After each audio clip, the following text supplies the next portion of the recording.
Hello, I'm Chris Flisher, and welcome to Turning of the Wheel, an intelligent, lively discussion on astrology, art, and adventure. Timing is everything, and as the great wheel turns, we are best prepared when we are best informed. Join me as I explore the current planetary alignments and offer insights for coping with change. Educational, informative, enlightening, the Turning of the Wheel is a welcome pause in your daily swirl of constant change. Through intelligent discourse, inspired guests, and educational segments, I will help to enlighten your knowledge of astrology and guide you to accept change as the great wheel of life turns. Call in with your questions and speak with some of the greatest visionaries in the time-tested practice of astrology. Turning of the Wheel, Astrology, Art, and Adventure with Chris Flisher, each week on Turning of the Wheel podcast.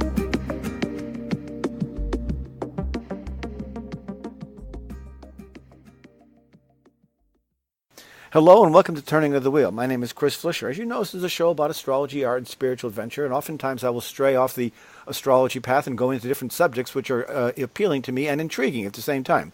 I found an interesting subject recently I want to talk about. My guest is waiting in the wings. He'll be on shortly. Before we start, I want to remind you about my weekly newsletter, which goes out every Sunday afternoon. In there, you'll find a couple of paragraphs of what we can expect in the week to come for all of us in the globe, and then I break it out into the individual astrological sign beyond that. My website is turningofthewheel.com. I've got a website called turningofthewheel.tv, and I also have a website called chrisflisher.com. So those are all my sites that you can get to me. You can find me on YouTube, you can find me on Facebook, and you can find me on Twitter. And I'm not always good at social media, but I do appreciate its value, so just keep hammering away if you want to get a hold of me. Anyway, without any further ado, let's get my guest on. His name is John Vespasian. He's an author, and the reason he caught my eye was that he just published a book called Sequentiality, The Amazing Power of Finding the Right Sequence of Steps. Now, to me, through my eyes as an astrologer, this sort of topic fit exactly in with what I feel sometimes, because I understand the power of timing and the power of being at the right place at the right time, and I think this is a large part of what his book is about. So we're going to get into that, discuss that right now. Welcome to the show, John. It's nice to have you on. Hi, hi, Chris. Thanks for having me on. Yeah. So let's just give us some background on the idea of what your book's all about, the sequentiality. Is it really about finding the right, about being in the right place at the right time, do you think? To a great extent, it is. What I emphasize in the book is that most stories of success and also most stories of colossal failure, they're a sequence of steps. They're not so much the result of positive thinking, the result of the law of attraction, which are so fashionable nowadays. Mm-hmm. When you analyze, this is what I have done in the book, when you analyze the biographies of very successful people in different centuries, you find that most of them accumulate a lot of errors. They try different things. They go in different directions, and they fail very often. Mm-hmm. And eventually, when they become extremely successful, and you look at their story, you draw a series of patterns. So this is what I have done in the book. And I just want to emphasize that the idea that you can just fix a goal and say, okay, I want to become whatever, and you just follow a very narrowly fixed series of steps, most of the time is going to prove a fantasy. Because human life is so complex and there are so many influences and there are so many disruptions that I call the book Sequentiality instead of Causality. Because what you observe in reality is that the sequence of steps is very often unpredictable. But through a series of patterns that I identify in the book, I think you can improve your chances of becoming very successful and I think also very happy. Mm-hmm. And you think that it's a matter of choice. So as we're going through this process of, say, we're trying to establish something, we come to a point in time where we have to go left or right or, go up or go down or whatever. There's always that point in time where you have to make the right choice. How would one know if one was making the wrong choice at that time if they thought that they were headed the right way, if their instinct sort of told them, well, this is the right way to go, I'm going to invest in this, I'm going to go buy that? How would they know if it was a good decision or not? What sort of... Yeah, the key factor, one of the key factors I have identified in the book in different biographies is that people who become very successful and very happy in the long term, they share the characteristic that they have a very strong sense of direction. From your side, I mean, being an astrologist, you might say, okay, they have a very clear, determined tendency or very clearly determined personality or a clearly determined way to address life's problems. And you see in this biography, so let me just give you an example very quickly. Look, one of the stories I tell in the book is the story of Gregor Mendel, who is the discoverer of the laws of heredity, the patterns that you see in people inheriting from their parents. Mm-hmm. The story of Mendel is fascinating because the guy, his whole life, I mean, he spent years at the university studying very hard. He wanted to be a teacher. He studied very hard for years. He stood examinations to become a teacher, twice actually, when he was 32 and 36, and he failed spectacularly. He was super well prepared, but he was very shy. And this guy could barely put two words together, so he failed in the exams. He was completely crushed. He could not get the job of his dream.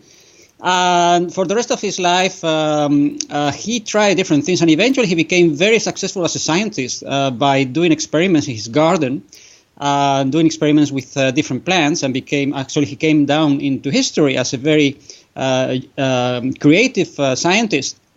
But he became very successful in the end because he had a very strong tendency, a very strong sense of direction. He wanted to become some kind of intellectual, some kind of teacher, some kind of creator of ideas. The position of teacher was not meant for him because he was something very, very shy. He could not actually speak in public, but eventually he found his way. And this is the whole point of the book, Sequentiality, to show people that you don't have to despair if you don't find your perfect place in the universe right away. If you just keep going in the right direction, if you keep doing the things that you should be doing according to your skills, according to your character, according to your personality, you will eventually find the right place and you will become the best you can be. Interesting. But so many people sort of wrestle with this, and I think that many people are lost trying to find what they don't always know what their right path is. How do they narrow in on that? I mean, not everybody's born with this desire to be a scientist or a teacher or a doctor or a writer. What is it that if someone is in that spot, how would this help them?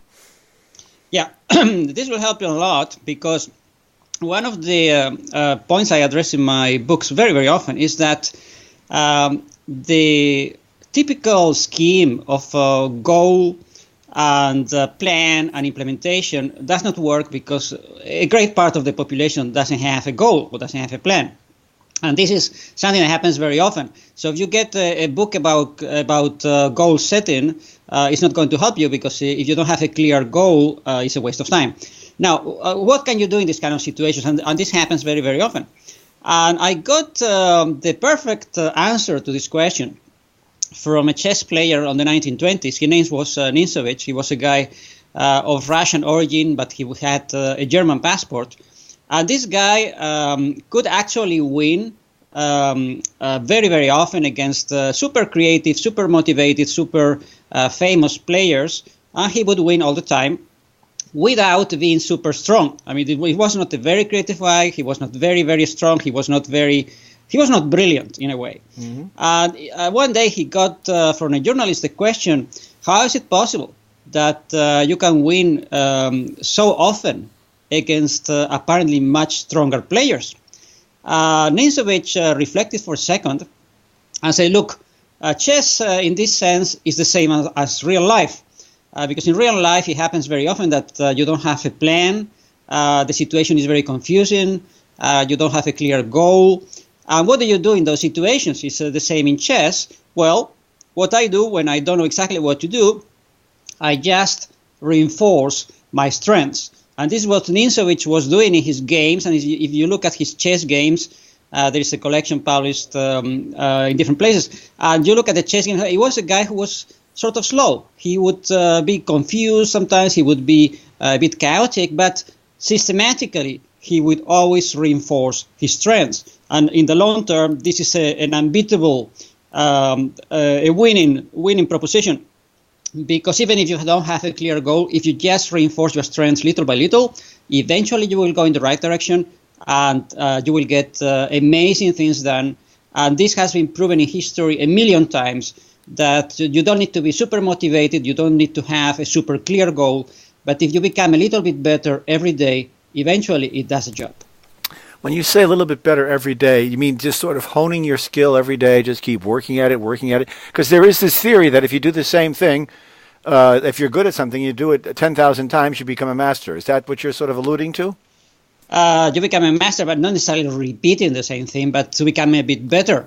And people, even if you don't spend a lot of time in reflection, people usually know what they're good at. And people who can talk, they know they can talk, and they could become a lawyer, they could become a good salesperson, they could become a good public speaker, but you know your strengths.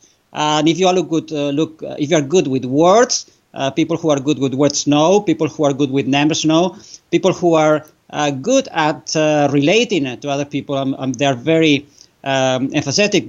They know their strengths. So it's not so difficult to know what you are good at, but you have to be persistent in looking for a way to exploit it. And this is also I've identified in my research. This is something that breaks the sequence. If you just at a certain point you just give up and say, look, I'm not a genius. I don't have any particular great assets, any great skills. I don't know what to do. I don't have a clear goal, so I'm hopeless. I don't have a chance to become great. And this is something that will destroy the sequence because it will make you blind. It will make you unmotivated. It will make you passive. And this is not what you want to do. What you want to do is to keep looking for the sequence. Sometimes you will go through periods of confusion, periods of disruption. But if you just keep doing it, it works. And I have found dozens and dozens and dozens of examples of people in this kind of situation, and it always works. But that requires a certain kind of person. I think it has to be. Person has to be singularly focused. They have to be motivated. They have to have the desire to succeed. All those things are variables that you couldn't move forward without them. To a certain extent, it is true.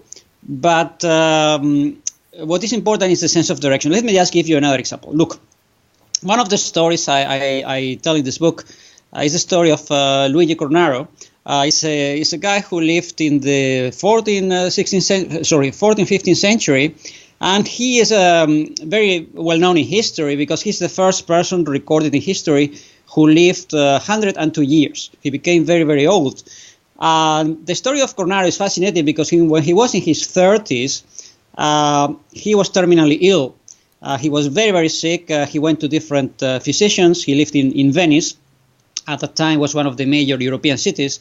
And he went to different physicians and they told him, look, just go home, dictate your will and prepare to die because there is no cure. Wow. He had huge inflammation in his limbs. He had colics. He could not sleep. I mean, he was really a very, very sick man. And the story is fascinating because the guy changed his life. He changed his lifestyle completely. He changed his diet. He changed his habits. He recovered within 6 months. And he went on to live until he was 102 years old. He wrote about it. He wrote about his experience.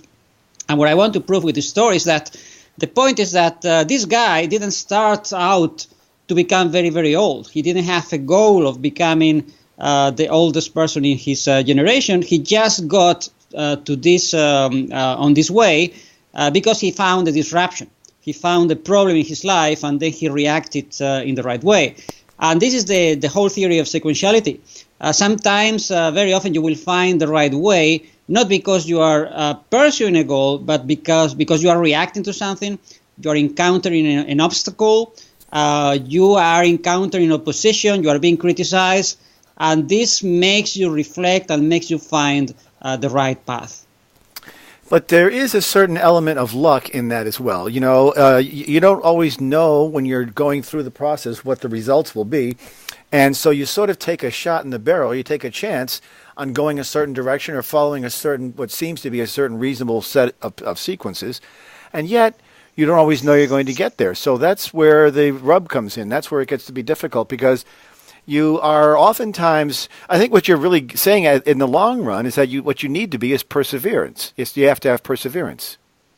You have to mix perseverance with a sense of practicality to be able to detect opportunities in the market with a sense of flexibility. And this is something that it is easier said than done because It happens very often that people become very focused on one particular detail of one particular goal, and they blind themselves. They say, okay, I want to become this particular thing at this particular time, and sometimes there is no market for that, or sometimes the market is so small that it's almost impossible to get this kind of goal. But if you have some flexibility, you can find amazing opportunities. Let me just give you another story from the book. Look, I tell in the book the story of Jacques Cousteau, who died, now it was 20 years ago. He was a very famous French oceanographer. Mm-hmm. He's the guy who made submarine films. He had a TV series in France and in the United States.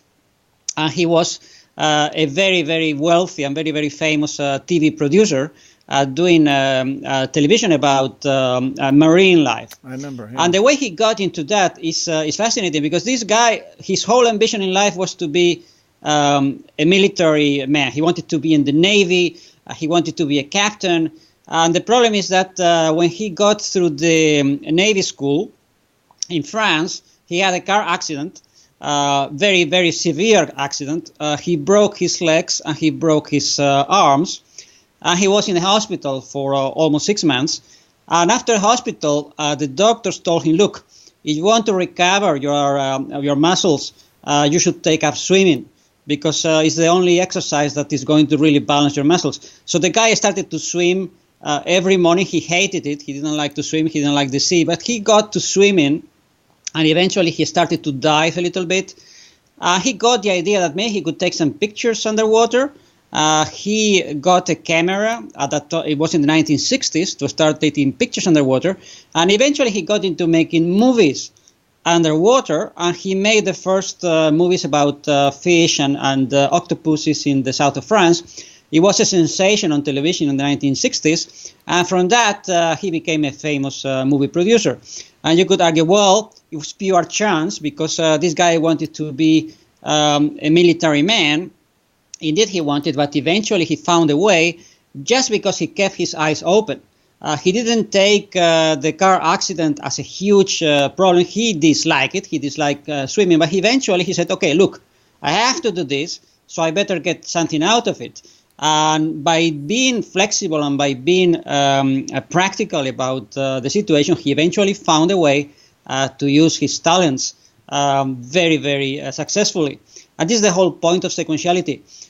You should take, to a certain extent, life as it comes, keep your eyes open, and use every step to form, to shape the right sequence that can make you extremely successful and also extremely happy. Mm-hmm. Can you, does using this format set you up for false expectations sometimes? Or you know, I mean, you're going to make mistakes along the path. And not everybody has this clear focus idea what they want to be. Supposing I want to be a famous soccer player, and I can't, and I'm just, you know, I'm a teenage boy, I'm 14 years old, and I want to become a famous soccer player. How would that, you know, where do people come to grips with reality about what is conceivable, what's possible versus what they want? Everybody probably wants to be rich and famous, but not everybody can be. And you think that that's open to all of us if we just do the right sequence of steps? No, you have to have a good sense of direction. And it has to be, and this is something that I emphasize in the book, it has to be rational to a good extent, because if you get into decisions, or you get into markets, or you get into habits that are counterproductive, or they are so marginally productive that you minimize your chances of success, normally you will not make it. And if your only goal in life is to become a movie star, I'm not saying that it's impossible, but the chances are very, very few, because how many people are movie stars? Maybe a couple of hundred in the whole world. The chances are very small. So in any case, you should find a way to try to use your talents, to try to find a satisfying position, a satisfying career, a satisfying family life. But you have to combine dreaming with reality. You have to stay out of closed markets or very, very small markets like becoming a movie star, because the chances of success they are very, very few. And you can find other ways to use your talent. You don't need to be a movie star, and you can exploit your talent in many, many different ways. So the whole point of sequentiality is to find the right sequence of steps without getting crazy, without trying to do things which are absolutely impossible, without trying to get into markets that are obviously close or they are so small that they are marginal. There is a big ocean in between the extremes, and this is where people usually find success and happiness. Right. But they still, I mean, if you look at people who have become successful and look at them, a lot of times they happen to run to the right person at the right time. And there's got to be something that has to be accountable for that. I mean, some of this is luck. People who do become famous sometimes just happen to meet the right person at the right time. They may have had the talent to be an actor. They may have been a fantastic actor, but if they weren't discovered, they wouldn't get anywhere, no matter how hard they try. But those who did get discovered and propelled forward, that was in some cases luck. How do you attribute that to the sequence? I mean, you couldn't predict the sequence of meeting somebody. Well, I wouldn't call that luck. I'd say that when you just increase your chances by trying different things, you put the odds in your favor. That makes sense, yeah. It might be in the short term, okay, you could be extremely lucky and just the first try, and then you just make it because you are so lucky that you just meet the right person and he finds you or she finds you fantastic and gives you the right job. I mean, this can happen, but it's very unusual. The most you can do and what you should be doing, and this is what I recommend in this book and in my other books, what you have to do is to put the odds in your favor. And this is relatively easy to do if you just find the right market and you just stay in the market, pushing for a certain period of time. In the end, you increase the odds exponentially so that some kind of success becomes inevitable. It doesn't mean necessarily that you're going to become a movie star, but if you're in the right market, roughly in the right market, where you can use your skills, it's just a matter of time. You just stay around, you learn, you become a bit better every day, and eventually you become successful. And there are millions of stories in the history of humanity proving that this is the way to do it. We don't need to reinvent the wheel, but on the other hand, you don't need to become super stressed and super anxious that you have to hit your goal within, 2 weeks or 2 months or 2 years, because to a certain extent you are right. It is unpredictable to determine the exact moment, the exact person. But if you stay in the market and you are in the right market for a sufficient number of years or weeks or months, you put the odds in your favor, and normally you should succeed. Well, yeah, I think I can see your point. I mean, I think it's just sort of like, if at first you don't succeed, try again, and you just keep trying and trying and trying. But at some point, I'm sure people become frustrated, and you think the people who become frustrated and walk away versus the people who become successful, that's where the difference is? Is it just a matter of perseverance? Well, yeah, it's not only perseverance, it's intelligent perseverance. And you have to be modest enough to recognize sometimes that you're in the wrong market or you have the wrong approach. You have to be flexible enough to accept your mistakes, because whatever you do, I mean, there is a learning curve in every profession, in every business, and you are going to make mistakes. Like, okay, I make mistakes every day. Like anybody who's trying to improve things, inevitably is going to make mistakes. You have to be tolerant of your mistakes, and your persistence should be intelligent, should be aligned with your personality, should be aligned with your market, and eventually it works. I still have to find a case in my research where it didn't work, given enough time, which of course is a constraint, because of course human life, I mean, you could now foresee that most people now are going to live in their 80s or 90s. So if you are in your 40s or 50s, you have plenty of time. If you are starting a new career when you're 70, of course, you don't have so much time to actually hit the right opportunities. But given enough time, when you have decades ahead of you, like most people, when they start their careers, they're in their 20s or they are in 30s, there is plenty of opportunity for becoming successful, but you might have to give up some expectations. For instance, one of the things that I underline in my books very, very often, and people don't like it, but I think it's true, that some markets and some places are just too small. And even if you are super clever and super motivated and super creative, Sometimes if you are in a small town or in the country where those skills are not required or demanded, you're wasting your time. And it is now 2,000 years ago, about 2,500 years ago, when some disciples of Plato, the Greek philosopher, they went to see him and say, look, I have all these problems. I'm not advancing in my career. People don't like me. I am being ostracized. And they gave him all these reasons. And then Plato thought for a second and said, look, you only have one problem.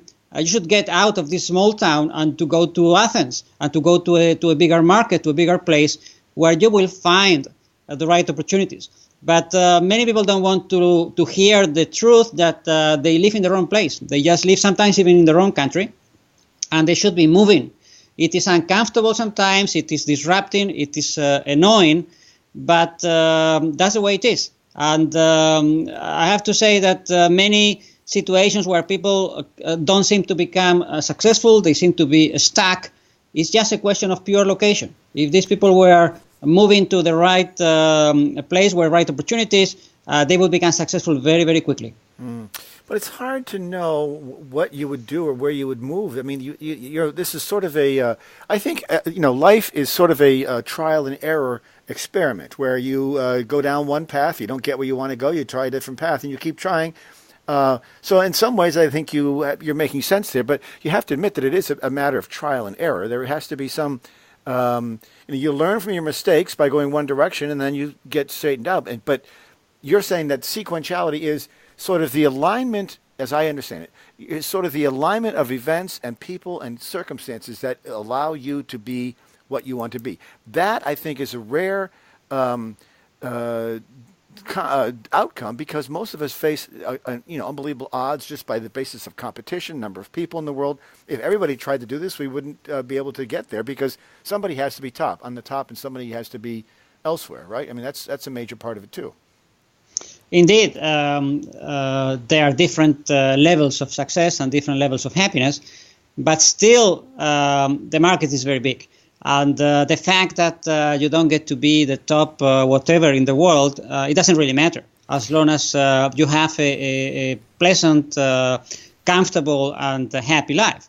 And this is the whole point of sequentiality. Let me just give you another example. Look, one of the stories I analyze in the book is the life of Giacomo Casanova, who lived in the 18th century. He's known in history for being a great seducer, but he was also a very good businessman. Actually, this guy started in a very modest, with very modest origins in his life. He didn't have a rich family.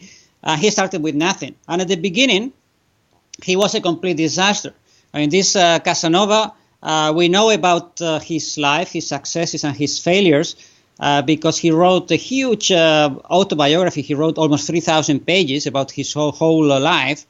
And we know exactly what he did, so we are not really guessing. We know the way he went to become very successful. And it was, as you say, was a series of trial and errors. The guy tried different businesses. He failed. He was prosecuted in Venice. He had to go to another country. He went to France. And eventually, after trying different businesses, he hit on the right one, and he became extremely wealthy when he was in France. But he had to move, and he had to learn French. And this happens very, very often, that by adjusting your methodology, your business, your family life, your friends a little bit, very, very often by copying what someone else is doing, you can really find the right sequence of steps and get what you want. And there are dozens and dozens of examples of people who regard themselves as mediocrities and say, okay, I cannot really get what I want in life, and trying, but it doesn't work. And when they actually look into history and they find similar examples, they realize, oh, maybe I should just change this little thing. And within a few months or a few years, they become more successful than they ever thought. Mm-hmm. And this is because sequentiality always works. It's a question of finding the right element in the formula, and eventually you will get to a level of success you were even not expecting. But as you say, it doesn't mean that everybody has to be on top, because this is physically impossible. Right, right. We're talking today with author John Vespasian. He's wrote the book called Sequentiality, The Amazing Power of Finding the Right Sequence of Steps. He can be found on the web at johnvespasian.blogspot.com. We're going to take a quick break. We'll be back in a few minutes to continue our discussion, so please hang in there, and we'll be right back. What is your destiny? Where are you going? What is your real purpose? Do you know? Do you want to know? Of course you do. It's your duty to yourself. We are all here for a reason, and we all have great potential. Discover all of this and more with a professional astrology reading. My name is Chris Flisher, and I can help you. Discover your strengths and work on your weaknesses, and live your life to its fullest capacity. Based on your birthday, birthplace, and birth time, an authentic astrology reading will allow you to live your life to the fullest and reveal your true purpose. Only real astrology can give you real information. It is your destiny, and it is your path. Write me at chris@chrisflisher.com and book a reading today, or call me at 978-393-1036. That's 978-393-1036. www.chrisflisher.com.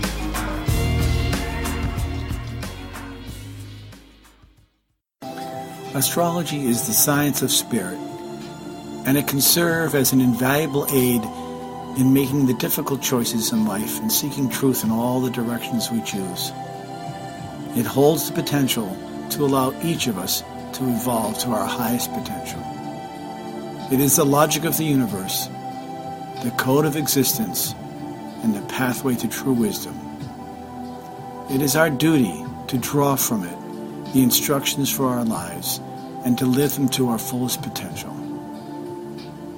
As the great wheel turns, we are best prepared when we are best informed.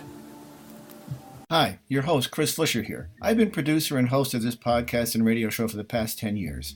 My goal has always been to provide enlightening, progressive, and logical discussions about where we are as a species and how we move ourselves further down the road towards our greater potential. I believe astrology provides a great tool for observing our progress and awakening our consciousness to becoming a whole, better, and more complete individuals.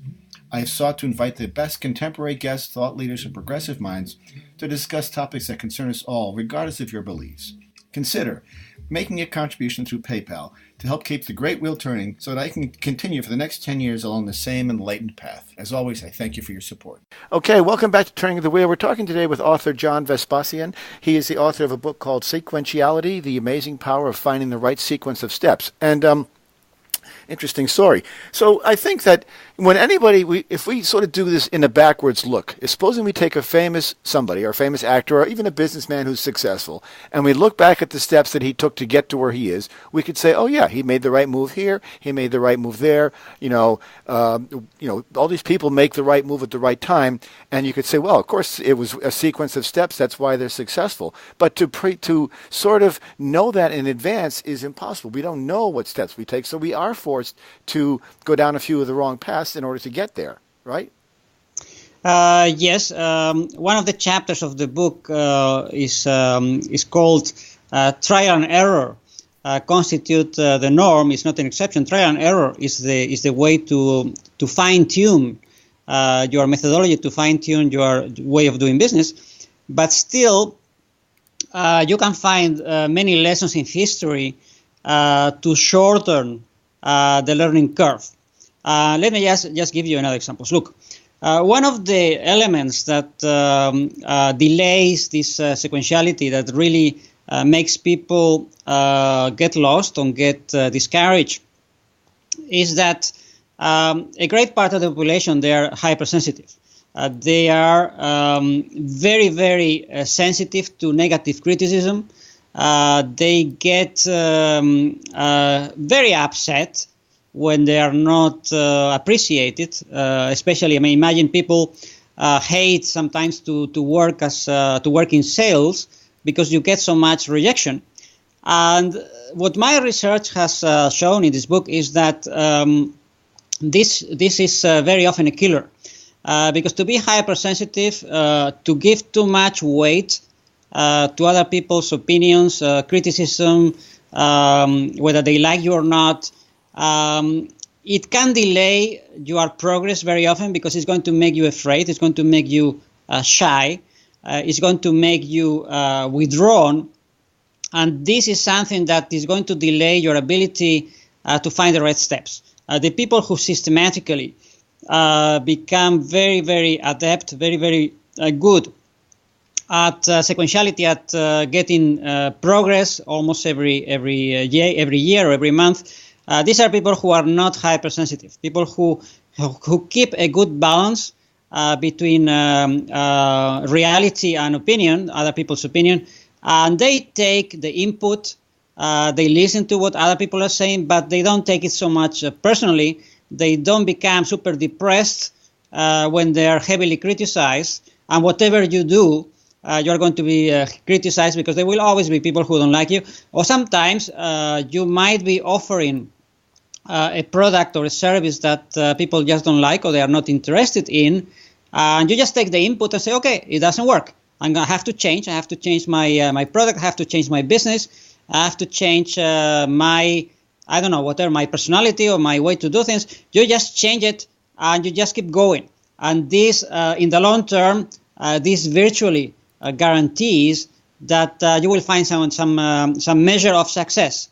Because to be a relentless person in the way that you are willing to try different things and willing to improve little by little, eventually you become unstoppable. I think so. I mean, I can see the logic there. I mean, that's basically what you're coming down to, is what you're basically, the summary of this is saying, don't stop. If you have a dream in your head, don't stop and keep going regardless of what happens. But when you talk about sequentiality, it almost implies that there's a formula that you can take and some certain distinct steps that you can take in order to achieve that. And so how would you know those steps? And like I mentioned earlier, you come to a fork in the road where a decision has to be made. Do I invest in this software or do I not invest in this software? Do I buy this piece of equipment? Do I not buy this piece of equipment? If they make the wrong move and it doesn't come to fruition, then they've learned. So there has to be a series of steps there that they feel like, I mean, you're just not saying you don't just trust your intuition and go with that, right? I mean, there's more to it than that. Yeah, there's more to it than that. And I have mentioned a few principles already, that you should not be hypersensitive. You should be flexible. You have to have a very strong sense of direction. Another principle that I really want to underline is that you have to be willing sometimes to do things worse than you would like to do them. And this is absolutely not self-evident. I just want to explain a bit, because I think most of us make this mistake very often. Look, when you want to develop a business or a career or something, and you have a goal, say, I want to be the best whatever in the world, you tend to work on your skills, develop very sophisticated services or products. And it happens very often, very, very often in history, that people are just too good for the market. And one of the stories I tell in the book is the story of Giotto, who was a famous painter in the 12th century. And Giotto was super innovative. He is a guy who lived at the end of the Middle Ages. And the paintings of the Middle Ages, they are super boring. They are all very much immobile. They have dark colors. They are super boring. And Giotto was the first painter in history who actually started to put very bright colors in paintings. He created different stories, different scenes. He made very, very realistic paintings, and he was a genius. He was ahead of his time. And what is fascinating about Giotto is that by being a genius and by being so innovative, he could not find customers. He found eventually one very flexible customer in Padua, and he painted the chapel, the Scrovegni's chapel, who you will find his paintings very often in Christmas cards, because we are still using them.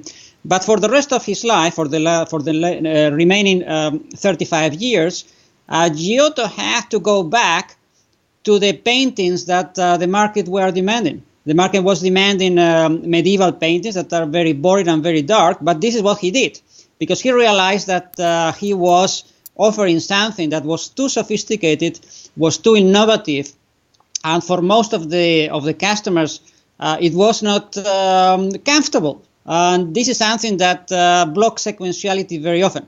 that people become so obsessed and so in their minds, that so much in their heads, that they forget to find the sweet spot between your sense of direction and what you can actually sell on the market.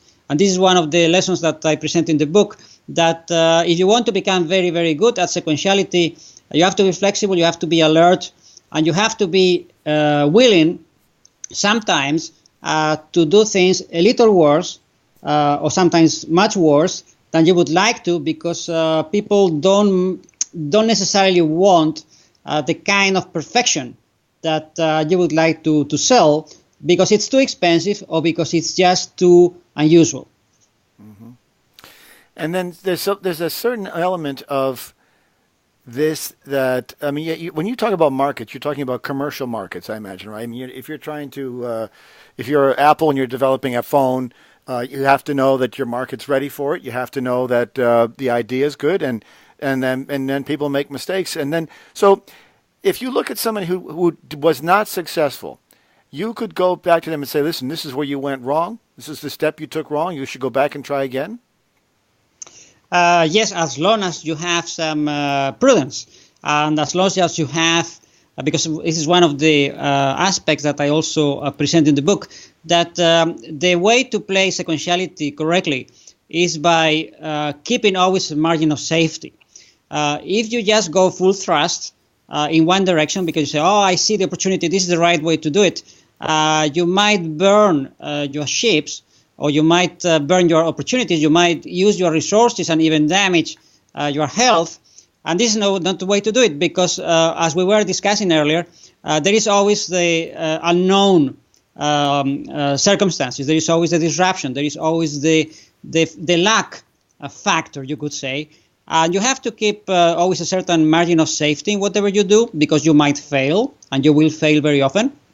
And the right way to play sequentiality is by keeping always some reserves, some resources, some time, some spare opportunities that you can use when your main way, your main path is blocked. And I see in the research I've done, this is something that is absolutely proven.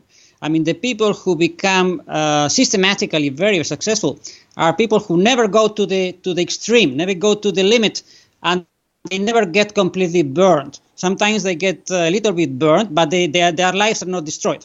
And let me just give you another example from the book. Look, one of the stories I tell, because I find it very illustrative for this theory, is the exploration of the Antarctica in the early 20th century.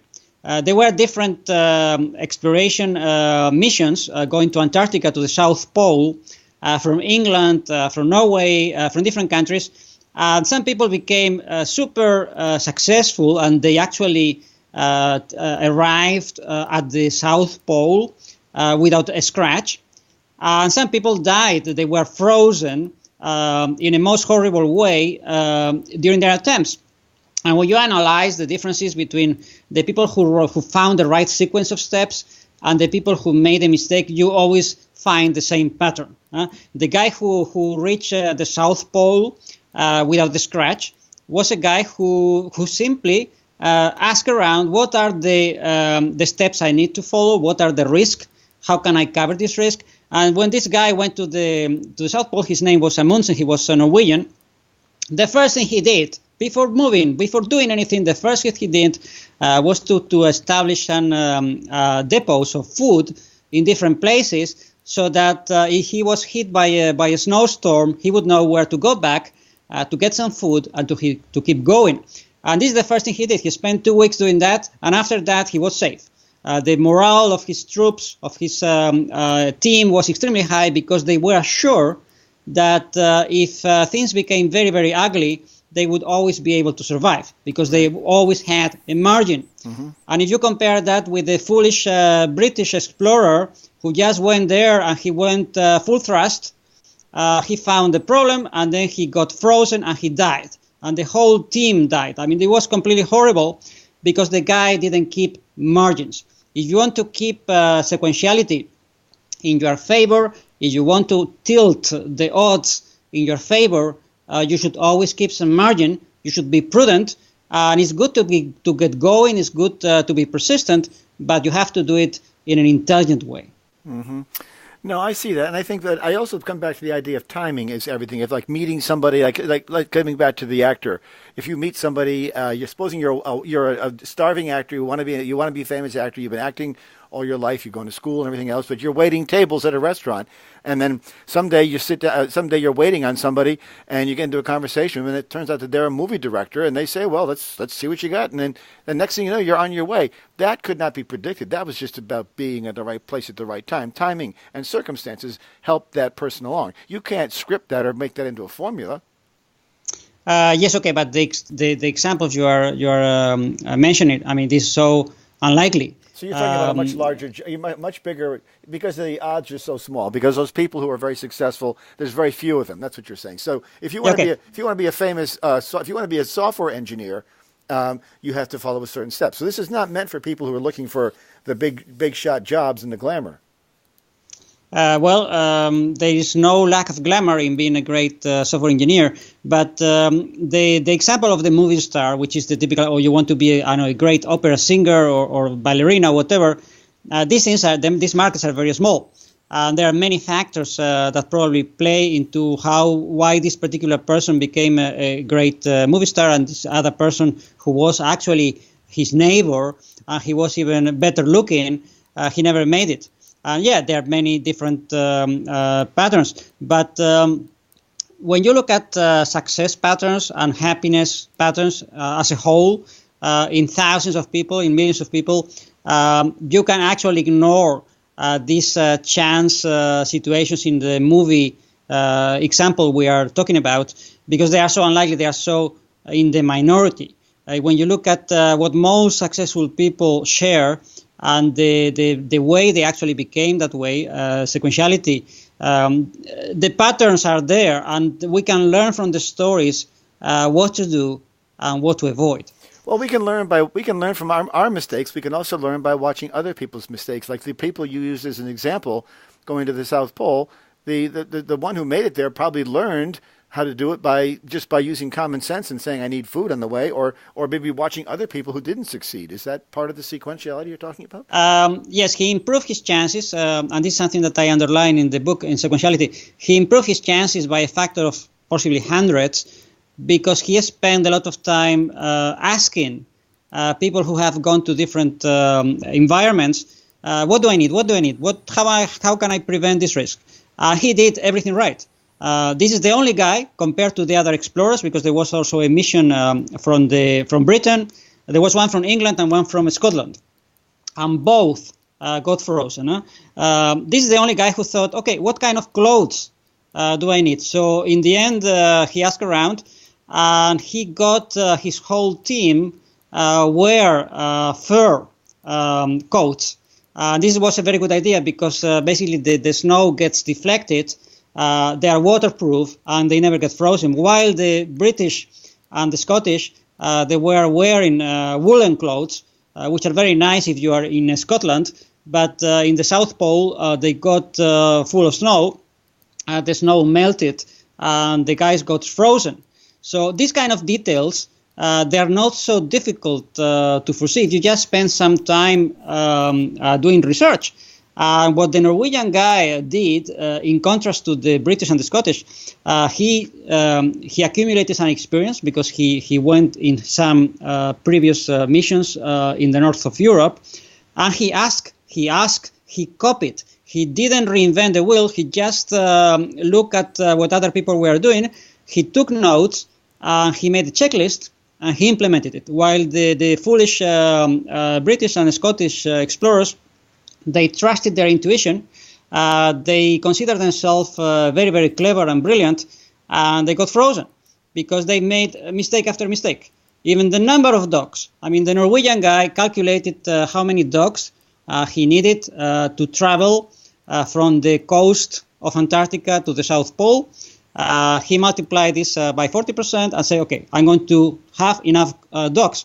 While the other guys, they made the most foolish mistakes, because they couldn't even make up their minds whether to use dogs or to use horses.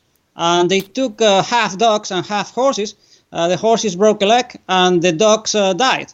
And in the end, they have to walk and they got frozen. So these kind of things you can avoid in your career just by looking what other people are doing, copying their techniques, copying their methodologies. In most cases, those things are not subject to copyright or patent. They are just common sense things. You just have to learn. And in the same way as I tell the story of Antarctica in my book, you can learn the principles and you can find the right sequence of steps. Well, to me, the sequence of steps, and I think whatever you're talking about, is there, and it's logical. If you think of it that way, it's sort of like you say, common sense. But supposing you're doing something that's never been done before, your example of the Antarctica or whatever is a good one because people didn't go there on a regular basis, and that was a very small market. So they had to learn from their mistakes in order to figure that out. That comes from planning, and that's the steps you're saying to do. You say you just stick with the planning, and you'll be okay. Yes, well, but whatever you do, you will always do something that nobody has done. Because your background and your opportunities are going to be unique. I mean, every human life is unique. But still, you can always find lessons and you can find information by looking at people who are doing something similar. And the guy who went to the South Pole, this Norwegian guy, Amundsen, he was there for the first time. I mean, nobody had been there before. But what he did very cleverly is to look at similar situations. So he looked at people who live in northern Siberia, in northern Russia. It's also very, very cold. It's not as cold as Antarctica, but it's pretty cold. He looked at how they live. He got from them the idea of the fur coats of the dogs, because he actually bought his dogs in Siberia. So they are dogs that they were always chosen one by one, and they were already used to extreme cold. So actually most of his dogs survive. And he didn't go to the South Pole to learn. He got the lessons from people doing things that are very similar. And this is a principle that will increase your chances of finding the right sequence of steps exponentially. If you just not only learn from your mistakes, but learn from other people who are doing similar things, and the information nowadays is widely available, you will increase your chances of success, and eventually I think you will become much happier, because I don't think anybody will be particularly happy just by making mistakes that could have been avoided. Right. No, I understand that. I still think it comes back to the idea of perhaps knowing what you want to do to be happy. I mean, if you are successful at doing what you love, I would say that's the definition of happiness. You're keeping yourself alive, you're generating income, and you're happy doing what you're doing. That is what we all strive to achieve. I'm wondering if there's a sequence. So you said there's a sequentiality. Is it a provable methodology of steps that you must go through in order to make this happen? Is that what you're telling us? Yes, and if I have to put it, I mean, it's a bit more complicated than this, because in the book I extract a series of principles. But if I have to put it very simply, if you just find your strengths and you figure out what you're good at least in broad terms, in rough terms, it's okay. I'm good with words, I'm good with speaking and whatever. You just figure it out, and you cultivate this skill. You try to improve little by little, and you just find, you look around and start to look for opportunities to use it. And you are going to fail very often, but if you just try and you find the right environment and you just stay in the market long enough, you will find a good opportunity. And this has been proven in history thousands of times. And I cannot give you, right, examples. No, I understand that. But it seems as if it's all sort of backwards looking in that regard, because somebody who's successful obviously followed some steps that got them to that place. If somebody else followed the exact same steps that person did, they wouldn't necessarily have the same results. Exactly, because each human life is different, but the patterns are always the same. And you can infer the same logic when you look at people who found the right sequence of steps and became very successful, and then they stop doing that, and they stop doing what they have made them successful, and then they fail. Let me just give you quickly an example. Look, in the book, I study not only stories of people who become very successful, but also people who have failed spectacularly. And you can learn a lot from them. And one of the persons I analyze in the book is the career of Charles Dickens. He was a writer in the 19th century, and he became very successful. After a lot of trial and error, he figured out how to write bestsellers, and he became very good at that. He became very wealthy, but then he stopped doing that. He got sort of bored by being so successful and being so wealthy, and nobody knows exactly why, but at a certain point he wanted to write for the theater. He was possibly the most commercially successful novelist of the 19th century, but the guy still got the idea, I want to write for the theater. And he wrote a play that was rejected everywhere.